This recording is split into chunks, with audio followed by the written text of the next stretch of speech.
Hello students, welcome back to Magnet Brains Hindi medium. मैं फिर उपस्थित हूँ। जी हाँ, मैं लाली वर्मा स्वागत करती हूँ आपका हिंदी मीडियम चैनल पर। और साथ ही साथ आशा भी करती हूँ कि सभी बच्चे स्वस्थ होंगे, खुश होंगे, प्रसन्न होंगे, अपने कार्य को भी बहुत अच्छे से कर रहे होंगे। कौन सा कार्य? घर का कार्य, गृह कार्य मीन्स स्कूल में जो दिया गया होगा उस कार्य को भी भली भांति कर रहे होंगे। पेंडिंग मत छोड़िएगा, क्योंकि आज यदि इतना सा कार्य हमने छोड़ दिया तो कल वो उतना हो जाएगा, और फिर हम जब इतना नहीं कर पाए तो उतना कैसे करेंगे। इसलिए समय पर अपना सारा काम करना है ताकि आगे चल के हमें कोई चिंता का सामना ना करना पड़े। ठीक है बेटा, आज मैं यहाँ पर लेकर आई हूँ आपके लिए कक्षा 10वीं, जी हाँ, कक्षा 10वीं की पाठ्य पुस्तक कोर्स बी की पाठ्य पुस्तक स्पर्श के भाग 2 से पाठ 5 क्या था हमारा? पर्वत प्रदेश में पावस के एमसीक्यूज अर्थात बहुविकल्पीय प्रश्न। किसने लिखी थी ये कविता? बताइए। पर्वत प्रदेश में पावस, सुमित्रा नंदन पंत जी ने। बहुत सही। तो आज हम देखेंगे इसके बहुविकल्पीय प्रश्न, और आशा करूंगी, मैं आप पर बहुत विश्वास करती हूँ, ठीक है, और ये भरोसा बनाए रखना है हम दोनों को। किस तरह से कि जो भी ऑप्शंस आएंगे आपके सामने, आपको पता है ना, विकल्प आएंगे 4, उसमें से एक होगा सही। और जो 2 ऑप्शंस रहते हैं, जो 2 विकल्प रहते हैं, वो बहुत कंफ्यूज करते हैं हमें, क्योंकि वो बहुत बहुत बहुत नियरेस्ट रहते हैं। इसलिए अब होगी आपकी मौखिक परीक्षा। कैसी मौखिक परीक्षा?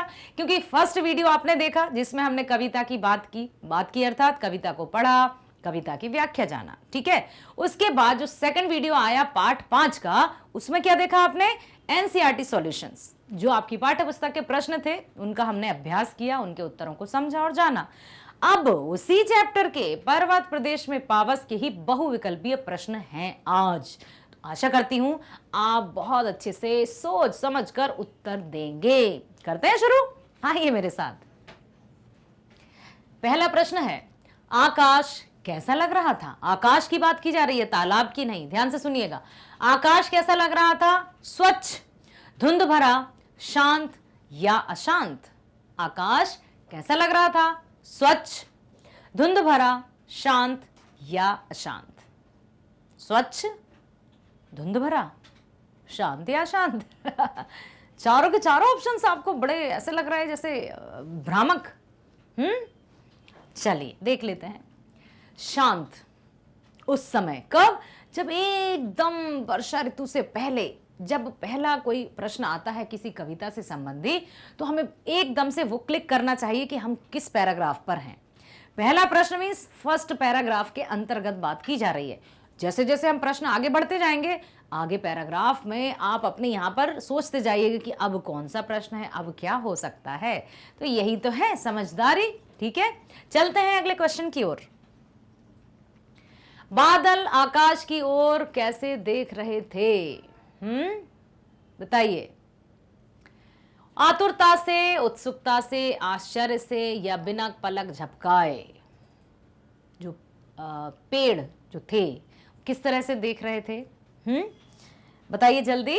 बिना पलक झपकाए, अनिमेष, एकटक, अपलक। जो वृक्ष थे वो आकाश की ओर बिना पलक झपकाए देखे जा रहे थे निरंतरता के साथ। क्यों देख रहे थे? क्योंकि उन्हें आसमां को छूना था।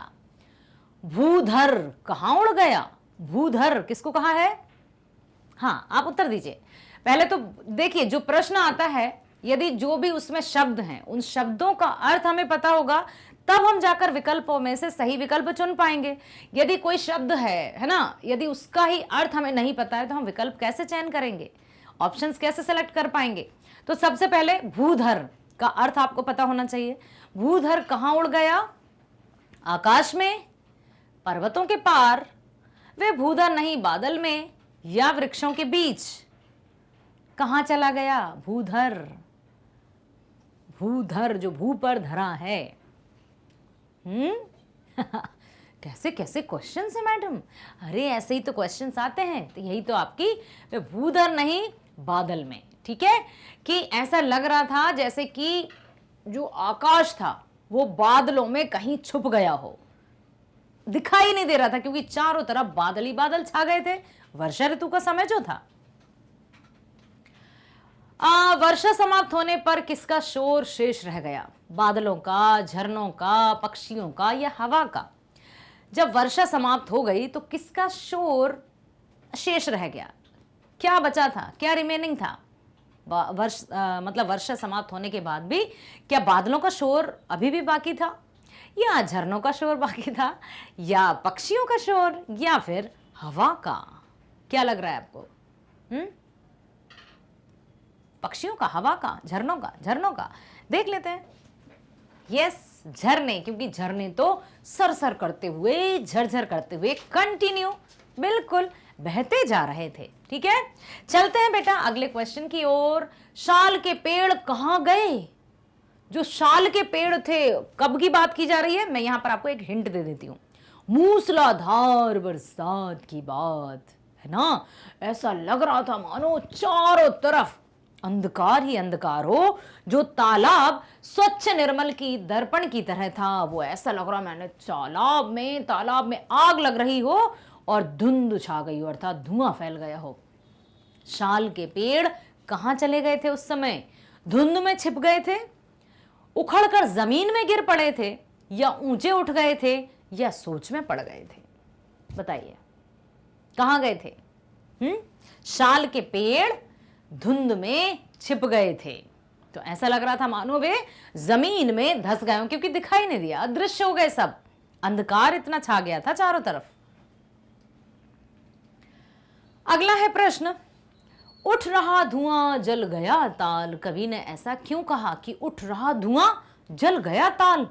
अरे अभी तक तो हमें यह पता था कि पानी से आग को बुझाया जाता है, लेकिन यहां तो तालाब ही जल गया, ऐसा कवि ने कहा। ये कैसे हो सकता है भाई? हुआ तो था कविता में। ऑप्शंस देखिए। क्योंकि पानी में आग लग गई थी। समुद्र की आग को या जंगल की आग को क्या कहते हैं ये पता है ना?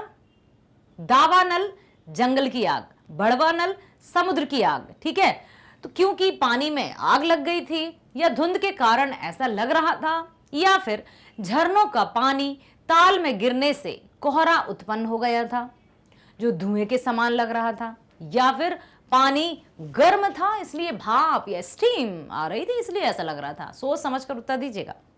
देखिए, उठ रहा धुआं जल गया ताल, क्या हो सकता है इसका उत्तर?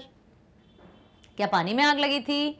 क्या धुंध के कारण ऐसा लग रहा था, या झरनों का पानी ताल में गिरने से कोहरा उत्पन्न हो गया था? सोचिए जरा, क्या हमने कविता की व्याख्या के समय कोहरा शब्द सुना था, या फिर प्रश्नोत्तरों की चर्चा करते हुए हमने कोहरा शब्द सुना था? यदि सुना था तो आपको थोड़ा सा यहाँ विराम देना चाहिए और सोचना चाहिए कि शायद यही इसका सही जवाब है। Let me check. बहुत सही जवाब, वेरी नाइस।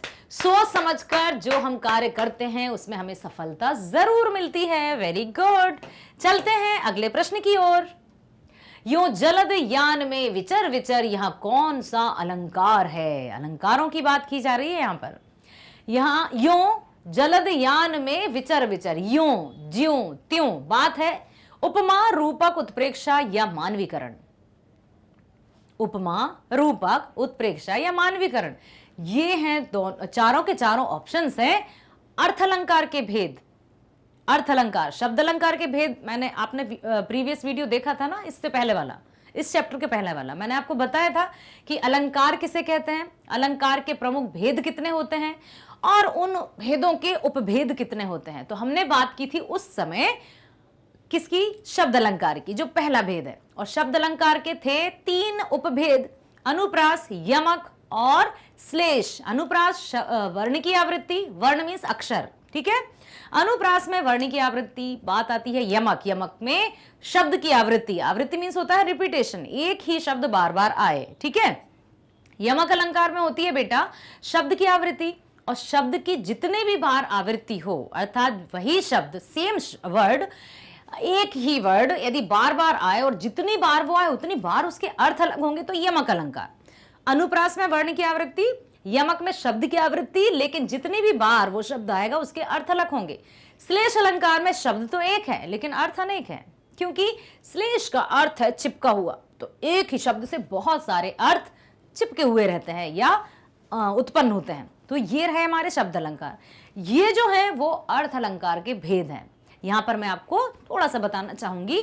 देखिए कि हम बात कर रहे हैं अर्थ अलंकार की, ध्यान से देखिएगा बेटा, ताकि आपको अलंकार संबंधी किसी भी प्रकार की परेशानी का कोई भी सामना ना करना पड़े। अर्थ अलंकार के मुख्य रूप से होते हैं भेद 5। एक सेकंड, थोड़ा सा अच्छा कर देते हैं इसको। अर्थ अलंकार के कितने भेद होते हैं? 5। सबसे पहला होता है उपमा, फिर होता है रूपक, फिर होता है उत्प्रेक्षा, फिर होता है मानवीकरण। बिल्कुल ये सारे के सारे जो है ना अर्थ अलंकार के भेद हैं। और अंतिम होता है अतिशयोक्ति। अतिशयोक्ति,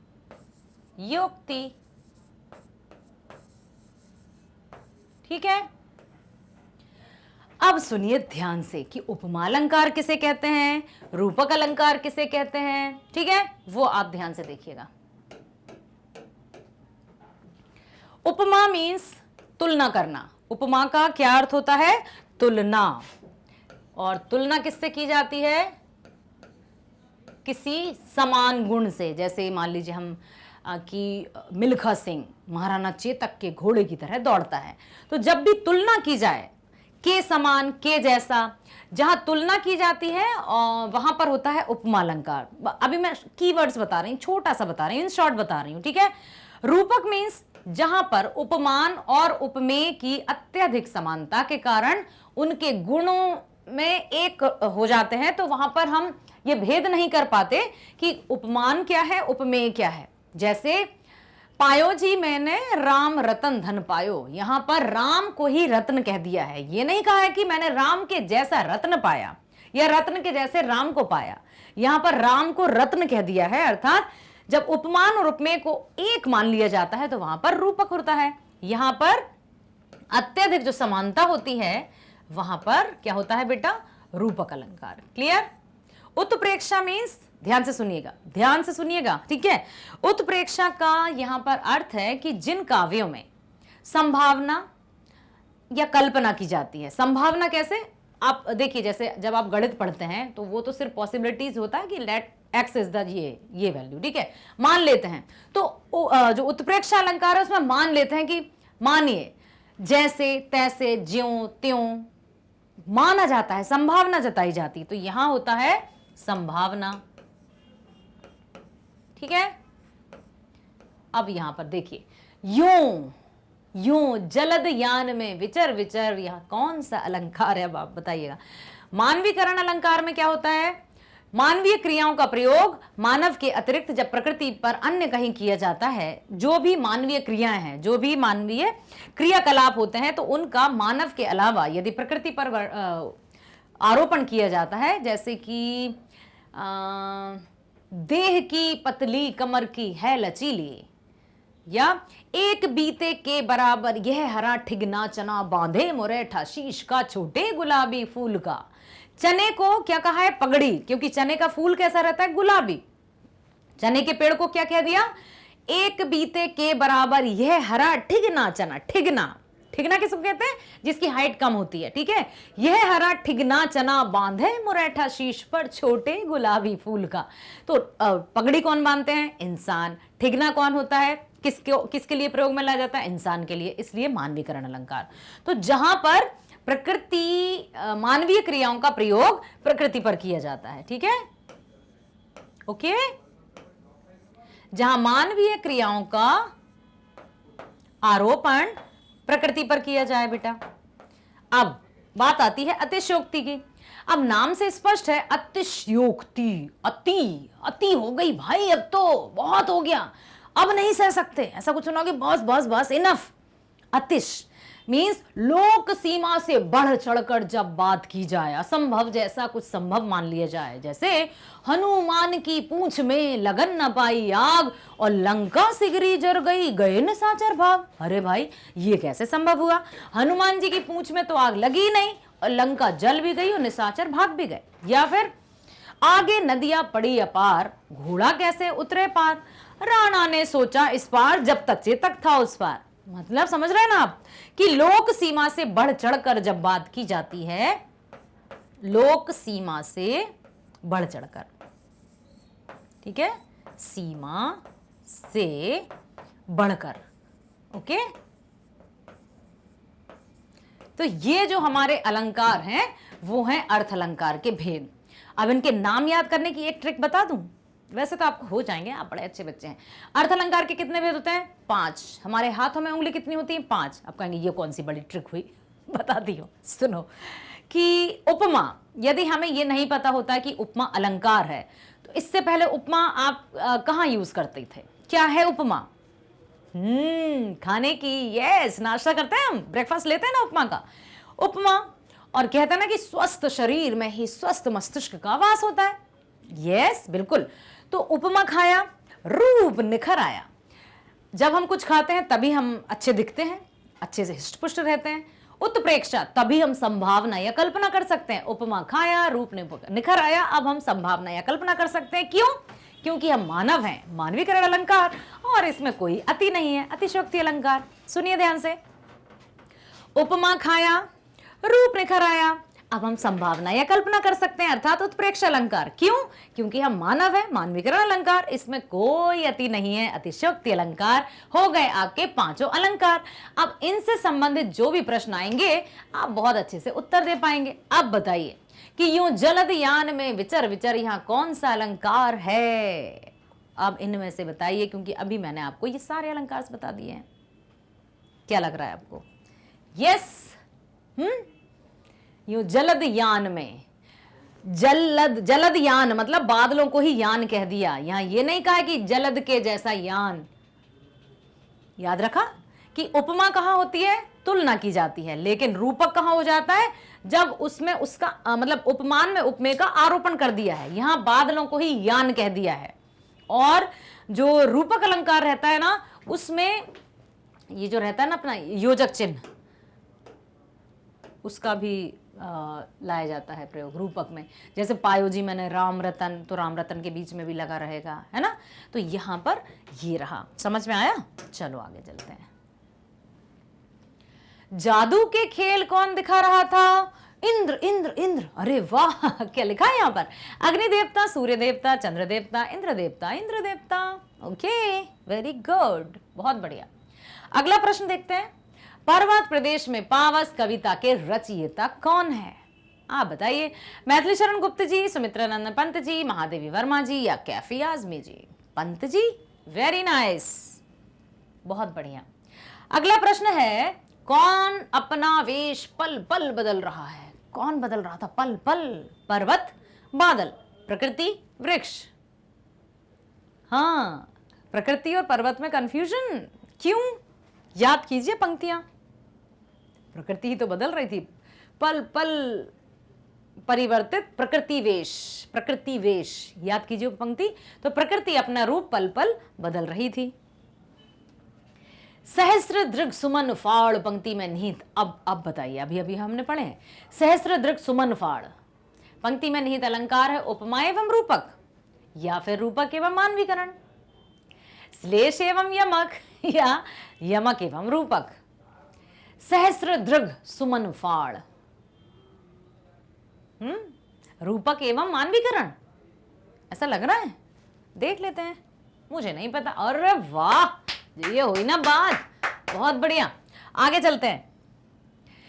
पर्वत अपना आकार कहां देख रहा है? पर्वत ने अपने आप की विशालता को कहां देखा? दर्पण था इतना बड़ा, या फिर नदी में, या समुद्र में, या अपने चरणों में बने गए ताल में? ताल में, वेरी गुड, बहुत सही, यस। अगला प्रश्न, छवि दिखाई दे रही है, ताल की तुलना दर्पण से क्यों की गई है? क्योंकि ताल में दर्पण की तरह पर्वत को अपनी छवि दिखाई दे रही है, क्योंकि ताल दर्पण की तरह सुंदर है, क्योंकि ताल का पानी साफ है, क्योंकि ताल में दर्पण की छवि सुंदर लग रही है। क्योंकि दर्पण क्यों कहा था उसको? क्योंकि तालाब का, अभी मैं नहीं बताऊंगी, क्योंकि ताल में दर्पण की तरह पर्वत को अपनी छवि दिखाई दे रही है। जैसे दर्पण में हम अपनी छवि देखते हैं ना, वैसे ही दिखाई दे रही है। अगला है, पर्वत के गौरव का गुणगान कौन कर रहा था? पक्षी, झरने, वृक्ष या तालाब?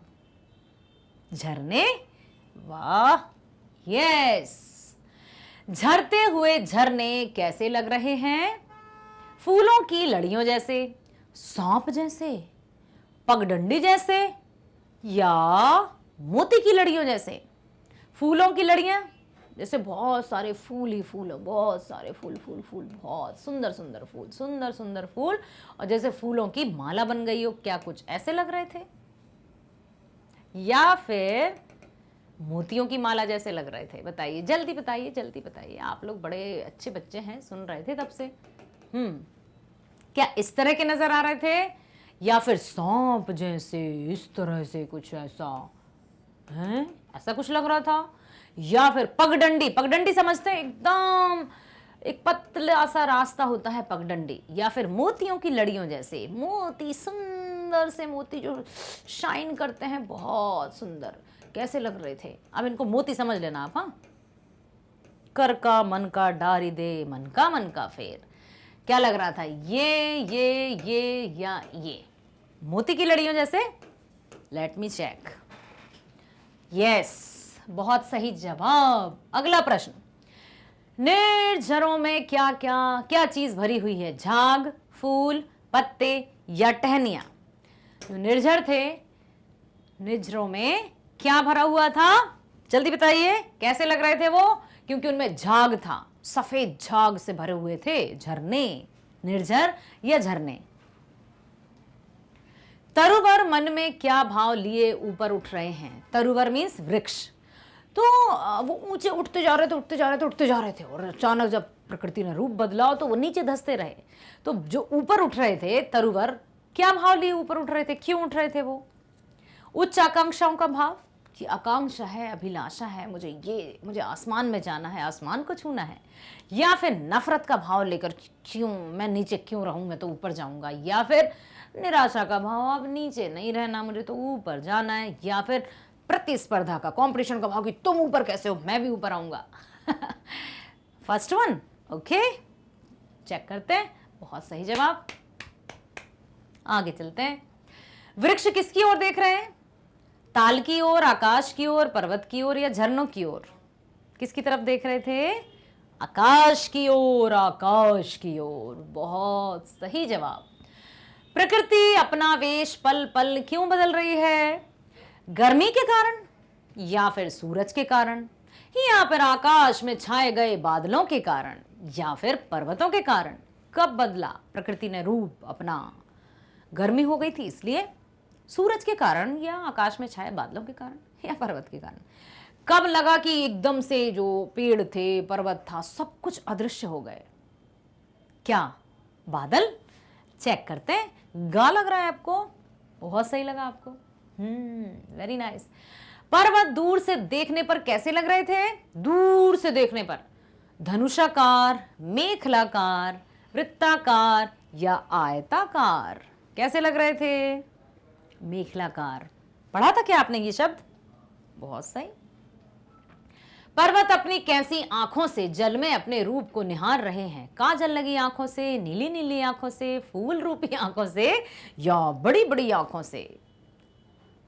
सहस्त्र दृघ सुमन, फूलों रूपी आंखों से। ये हुई ना बात। आगे चलते हैं। दर्पण सा फैला विशाल, पंक्ति में निहित। अब बताइए, बहुत अच्छे से बताना, अभी हमने बात की थी चारों पांचों अलंकारों की। दर्पण सा फैला विशाल, उपमा, रूपक, मानवीकरण या उत्प्रेक्षा? जहां की जाती है कुछ तुलना, जहां कुछ इस तरह के शब्दों का होता है प्रयोग, वहां क्या होता है? यस, उपमा अलंकार। सा के जैसा, सदृश, समान, जहां इस तरह के शब्द आ जाते हैं वाचक शब्द, वहां होता है उपमा अलंकार। Very good. आगे है बेटा, भू पर अंबर टूट पड़ने का क्या आशय है? भू पर अंबर टूट पड़ा, इसका अर्थ क्या है? आकाश धरती पर आ गिरा, या फिर आकाश धरती पर टूट पड़ा, या तेज वर्षा होने लगी, या अत्यधिक शोर होने लगा। क्या लगा था आपको? अंतिम पंक्तियां याद कीजिए। मूसलाधार वर्षा अर्थात तेज वर्षा होने लगी, ऐसा लगा जैसे आकाश धरती पर ही टूट पड़ा हो। ठीक है। अवलोक रहा है बार बार नीचे जल में निज महाकार से क्या तात्पर्य है? अवलोक रहा है बार बार नीचे जल में निज महाकार। अवलोक रहा है, अवलोक।